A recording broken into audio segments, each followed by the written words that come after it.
Bakit naging warrant rin sa Pilipinas yun?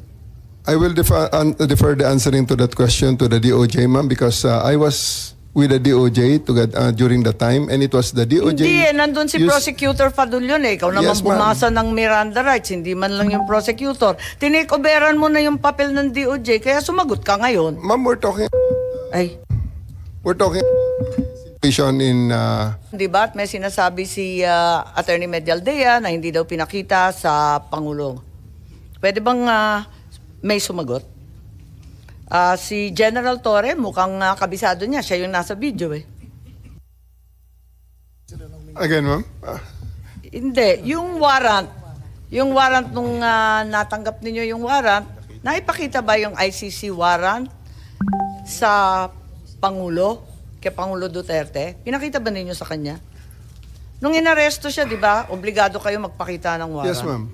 Anong pinakita nyo? Right at the tube, ma'am, the Yusik Nikiti, together with PG Fadulyon, together with me, gave them the electronic copy through retired General Munti Agudo, ma'am, because that's their condition. They don't recognize the diffusion order. They really want to have a copy of the warrant.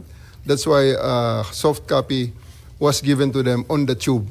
And a hard copy was printed and later on received by Attorney Delgra in the 250th wing, sir.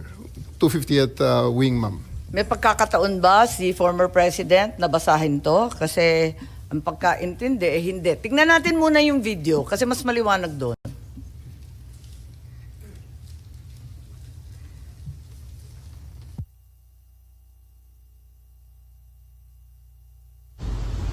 Pag umaresto ka ng tao, pag inaresto ka ng pulis, pwedeng hindi dala ng pulis ang warrant mo? Pwede. Sasabihin lang ng pulis kayo, oy, arestado ka, may warrant ka. Nasaan ang warrant? Doon sa istasyon, halika na. That's perfectly legal. Pag umaresto ka ng tao, pag inaresto ka ng pulis, pwedeng hindi dala ng pulis. So ang sabi po ninyo, hindi naman kailangan yung warrant eh, kaya hindi ninyo pinakita. Tama po ba yun? Ma'am, that is a very, very different interview in the aftermath. But I'm talking of... Anong pinag-uusapan sa interview? And I'm talking about we have already veered on the general rules on the warrantless, on the service of the warrants. Because during the time, and up to this time, there are still a lot of people saying that I'm wrong in there, that you cannot arrest a person with a warrant that you know as a person has a warrant, yet you cannot serve it without the physical warrant. So, all the lawyers know here that I'm right there. Kailangan ng warrant as soon as practicable. At hinihingi talaga ni former president. Di ba hinihingi niya? Hinihingi ng abogado niya, asan yung warrant? Tama, di ba hinihingi Yes, nila? ma'am. Anong pinakita nyo? We gave them the electronic copy of the warrant and it was given to them by Yusek Nikiti together with PG Fadulyon. It was received by Yung General warrant, Munti anong klase Agudo. yung itsura ng warrant? ICC, Interpol? It's an ICC warrant, ma'am. ICC warrant? Yes, ma'am. That was directed to the Interpol. That was the attachment of the diffusion order. Pero ayon sa ating batas, di ba, napakaliwanag naman na yung court o judge, kinakailangan Pilipino. Di naman sakop nun yung Interpol, yung ICC. Bakit naging warrant rin sa Pilipinas yun? I will defer the answering to that question to the DOJ, ma'am, because I was with the DOJ during the time, and it was the DOJ... Hindi nandun si Prosecutor Fadulyon eh. Ikaw naman bumasa ng Miranda rights, hindi man lang yung prosecutor. Tinikoberan mo na yung papel ng DOJ, kaya sumagot ka ngayon. Ma'am, we're talking situation in the tube. Hindi, sinabi mo kasi, ang liwaliwanag, sinabi mo, hindi naman kailangan ng warrant eh. It's a different matter, ma'am. Altogether different matter. Bakit? Ilang warrant ba yan?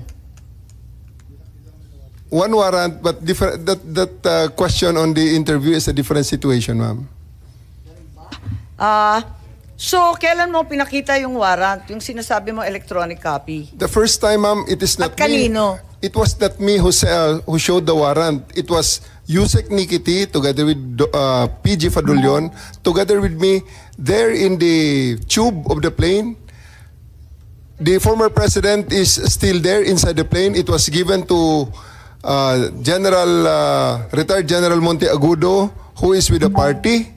And because during the time, E.S. Mijaldea and the wife and Attorney Delgra had already went back inside the plane and told us, hindi kami lalabas kung wala kayong maipakitang warrant.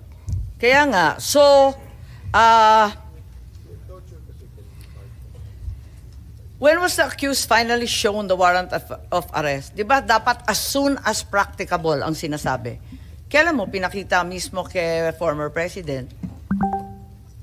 I believe, ma'am, the electronic copy is already acceptable now in the rules of court. Yun na nga, pero pinakita mo ba kay Presidente Duterte?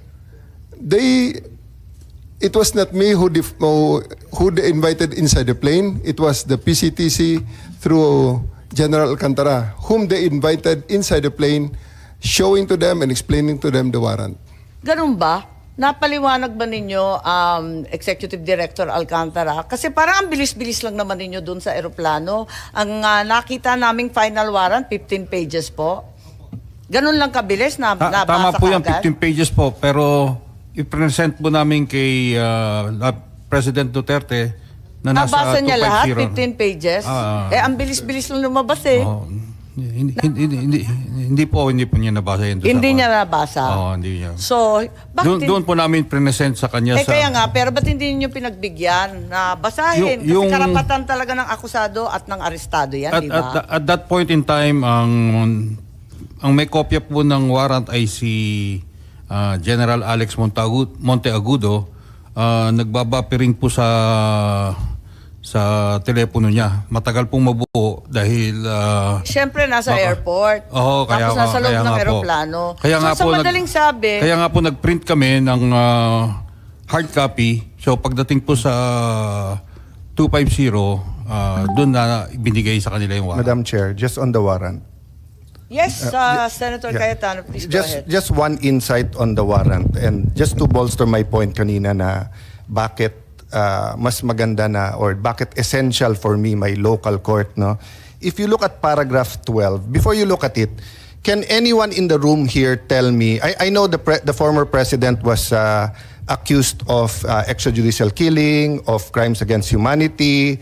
Pag sinabi yung torture, pwede kasing bago mo patayin, di ba? Pwedeng emotional torture, pwede mong gulpihin torture. So, included na yan.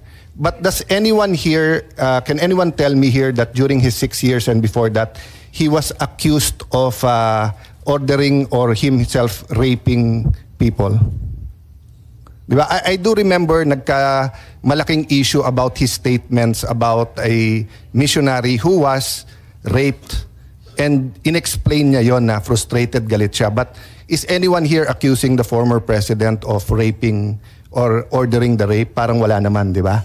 Okay. If you look at, dahil walang, just for the record, Madam Chair, dahil wala naman nagtaas ng kamay or nagsabi, paragraph 12, the chamber notes that the prosecution alleges, let me say it again, the chamber notes that the prosecution alleges that some acts amounting to crimes against humanity of torture and rape under Article 7, subparagraphs 1 bayan F 71 G of the statute were committed as a widespread and systematic attack against the civilian population. Ulitin ko the chamber notes that the prosecution alleges. So the prosecution in the ICC alleges that some acts amounting to crimes against humanity of torture and rape were committed as a widespread and systematic attack.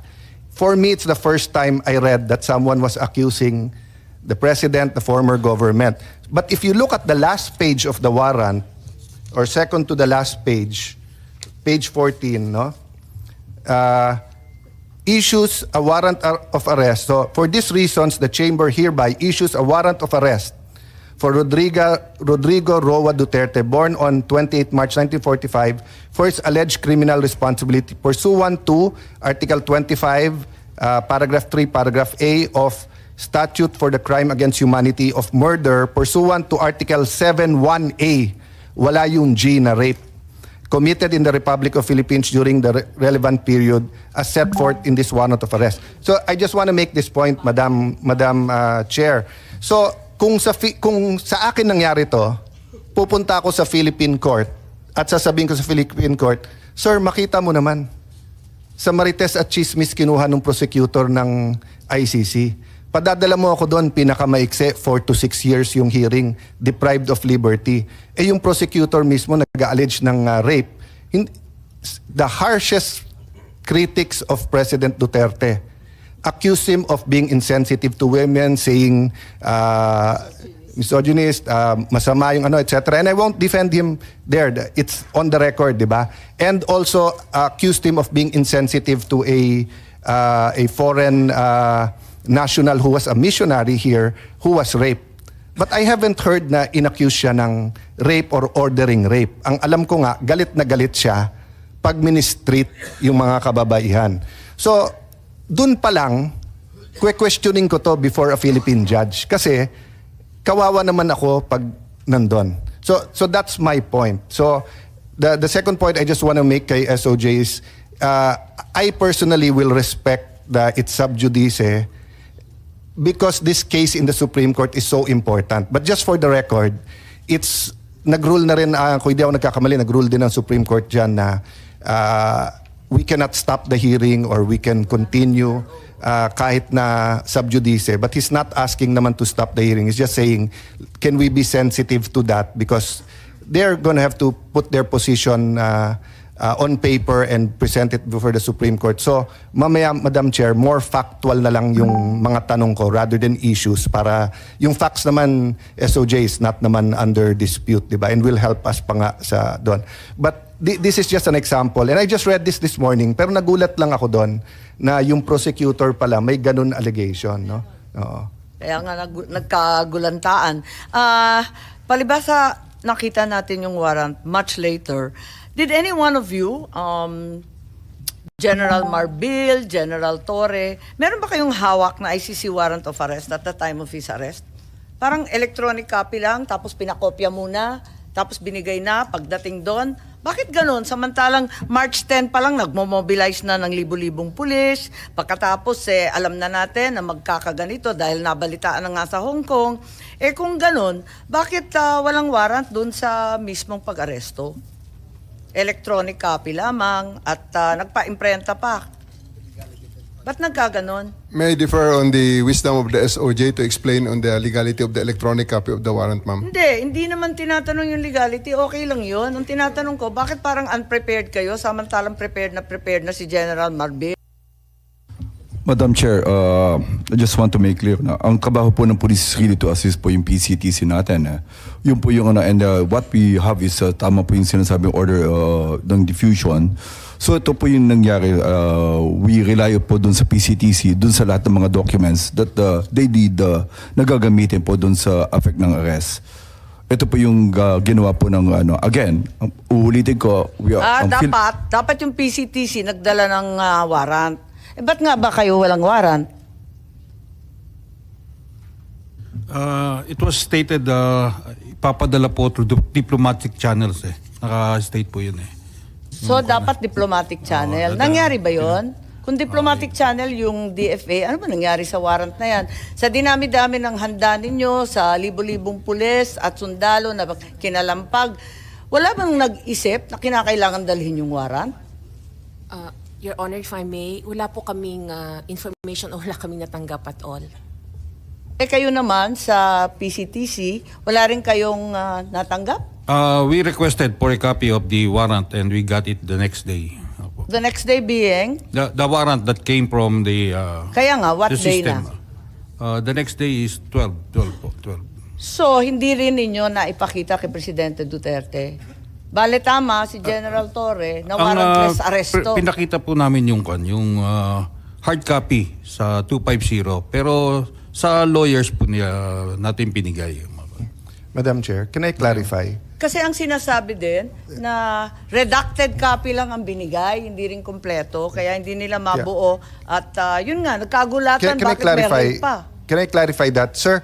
It was a sealed warrant, correct? Hindi. Hindi po. Electronic yung nakuha po na... No. Ano ang Department. pinadala ng ICC? Kasi parang sa ibang news report, sabi sealed. Pag sealed kasi, hindi dadaan ng DFA yon.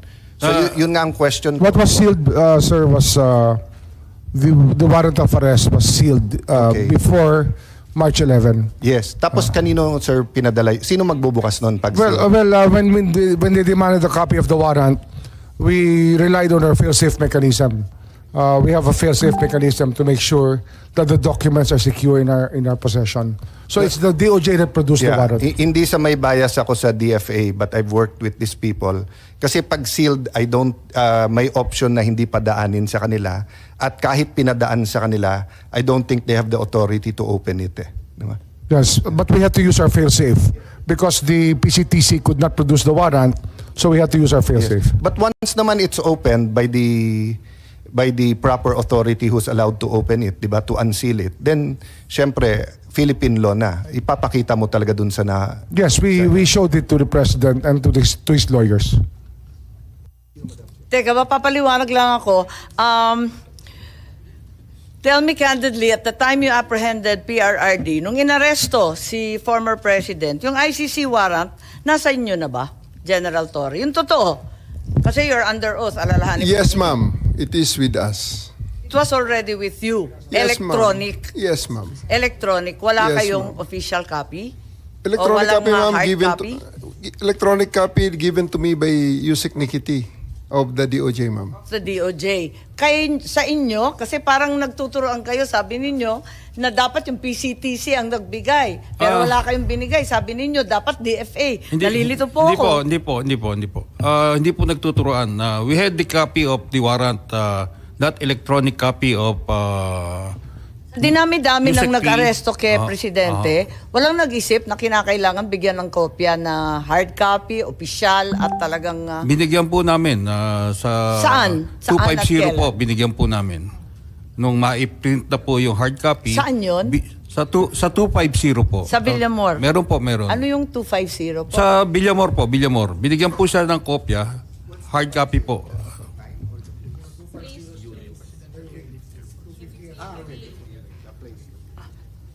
So, nandun. Anong oras? About shortly before 12 po. Around 12, around noon at that time po. Noon. Noon time? Naibigay ng noon time? Opo. Pero anong oras ba hiningi? Di ba napakaaga pa noon? Humihingi po sila from the tube. Starting from the tube, humihingi na po Anong sila. oras yun nung hiningi When sila? they arrive po, it's about 10 o'clock. 10 o'clock. Or at, So, 2 oras makalipas bago ninyo naibigay. Ma'am, just to be clear. Yes. Just to be clear. General Torre, maybe you can explain the process of serving the electronic copy, which constitutes a legal form of serving the warrant. Yes, ma'am. After they disembarked, as I have learned from General Torre, they asked that it be postponed, that they be brought first to... Ano ba nangyari doon, General, pagkatapos doon?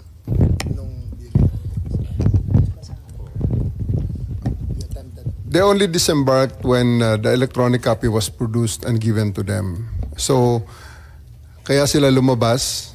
And when they step out of the plane, at the junction of the moving part of the tube, PG Fadulyon met them and attempted to read the rights to President Duterte. And all of them said, pwede ba mamaya na yan at pa-diffuse muna natin ang tension. Doon na lang sa 250th Airlift Wing. So we acceded to that request. We arrived at the 250th Airlift Wing. There were